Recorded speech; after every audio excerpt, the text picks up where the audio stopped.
CCTV ഞാൻ ചൊല്ലി CCTV KSRTC എല്ലാ ജീവനക്കാർക്കും അറിയാം.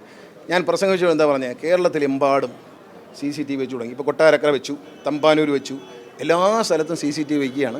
ഇനി വണ്ടി റോഡിൽ പാർക്ക് ചെയ്തില്ല, അതുകൂടി കാണത്തക്ക രീതിയിൽ എല്ലാ ബസ് സ്റ്റേഷൻ 2 മാസത്തിനുള്ളിൽ CCTV വെച്ചിരിക്കും. ഇത് ഇവർ പറഞ്ഞുകൊണ്ടൊന്നുമല്ല, ഇത് നടപടി ആരംഭിച്ചു കഴിഞ്ഞാൽ കൊട്ടാരക്കര ഇന്ന് സമരം ചെയ്തിട്ടാണ്. കൊട്ടാരക്കര ബസ് സ്റ്റാൻഡിൽ 10 CCTV ക്യാമറ വെച്ച് കഴിഞ്ഞു. ആര്യങ്കാവിൽ വെച്ചു, പത്തനാപുരത്ത് വെച്ചു, പിന്നെ തിരുവനന്തപുരത്ത് വെച്ചു, എല്ലായിടത്തും ഇങ്ങനെ വെച്ച് വരികയാണ്.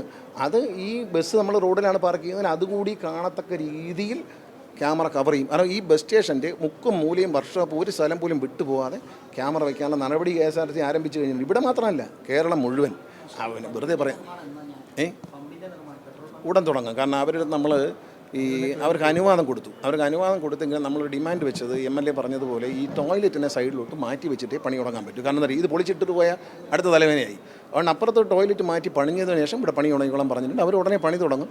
പിന്നെ അവരൊരു 1 കോടി രൂപ കൊച്ചിയിലെ ബസ് സ്റ്റേഷനിലെ വെള്ളക്കെട്ട് ഒഴിവാക്കാൻ വേണ്ടി തരാമെന്ന് പറഞ്ഞു. അതിൽ ചെറിയ കാലതാമസം വന്നതുകൊണ്ടാണ് ഇത് ഹോൾഡ് ചെയ്തത്, അല്ലാതെ വേറെ പ്രശ്നമൊന്നും. അതൊക്കെ ചില കാര്യങ്ങൾ ഇല്ലാതെ മാറ്റിയല്ലോ. അത് പിന്നെ മാധ്യമങ്ങൾ റിപ്പോർട്ടർ ചാനൽ തന്നെ തിരുവനന്തപുരത്ത് വെച്ച് എൻ്റെ ശ്രദ്ധയിൽ കൊണ്ടുവന്നിരുന്നു. ഉടൻ തന്നെ മാറ്റാൻ പറഞ്ഞില്ല. അത് നമ്മൾ അതൊക്കെ എന്തിനാ, അത് ശരിക്കും പറഞ്ഞാൽ തൃശ്ശൂർ നമുക്ക് പമ്പുണ്ട്, അവിടെ നിന്ന് അടിച്ചിട്ട് വന്നാൽ മതി ചെയ്യുന്നത്. അതൊക്കെ നമ്മുടെ എല്ലാം ഒരു മന്ത്രിയുടെയോ ഒരു ഉദ്യോഗസ്ഥൻ്റെ നിയന്ത്രണം നിങ്ങൾ ശ്രദ്ധയിൽ കൊണ്ടുവരുമ്പോൾ നമ്മൾ അതപ്പോൾ പരിഹരിക്കും. കാരണം ഇത് അങ്ങനെ ഒരു കുത്തഴിഞ്ഞ് കിടന്നൊരു സ്ഥാപനമാണ്. നമ്മളതിനെ കുത്തി കെട്ടുമ്പോൾ അവിടെ ഇവിടെയൊക്കെ കിടക്കുന്ന പേപ്പറുകളെല്ലാം തൂത്തുവാരി കുത്തി കെട്ടുമ്പോൾ ഇച്ചിരി പ്രയാസമുണ്ട്. നിങ്ങൾ അറിയിക്കുന്ന കാര്യങ്ങൾ നല്ല കാര്യങ്ങളാണല്ലോ, അപ്പം തന്നെ നമ്മൾ ശ്രദ്ധയിൽപ്പെടുത്തിയതുകൊണ്ട്